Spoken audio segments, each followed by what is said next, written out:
मराठी, ते धडक ते धडक. नमस्कार, मी सुषमा जोशी आणि आपण पाहताय जिओ मराठी न्यूज जत. जत मतदारसंघातील स्थानिक बातम्या पाहण्यासाठी जिओ मराठी जत या चॅनेलला आत्ताच सबस्क्राइब करा आणि बेल आयकॉनवरती देखील क्लिक करा.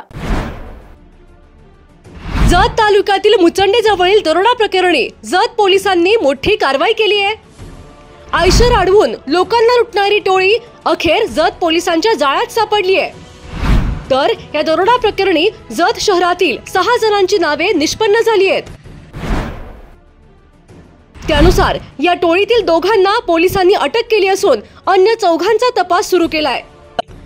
जत तालुक्यातील मुचंडी गावाजवळील लिंग ढाब्याजवळ शनिवारी संध्याकाळी 6:30च्या सुमारास 6 जणांच्या टोळीने आयशर अडवून दरोडा टाकला होता. या दरोड्यात दरोडेखोरांनी फिर्यादीला मारहाण करून 7,000 रुपये लुटले होते. यानंतर मधु साळाप्पा सरगर राहणार गावडेवाडी तालुका सांगोला यांनी जत पोलीस ठाण्यात गुन्हा दाखल केला होता.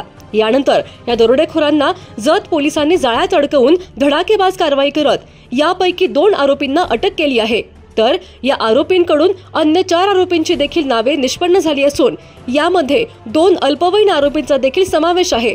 त्यानुसार मंजुनाथ काडप्पा सुतार वय 19 वर्षे राहणार लक्ष्मी गार्डन जत, दीपेश सुनील नाईक वय 21 वर्षे राहणार लक्ष्मी गार्डन जत, रामचंद्र उर्फ अभि धनंजय चव्हाण राहणार अरळी कॉर्नर जत आणि धनंजय दीपक चव्हाण राहणार अरळी कॉर्नर जत यांची नावे या दरोडा प्रकरणात पोलिसांना निष्पन्न झाली आहेत.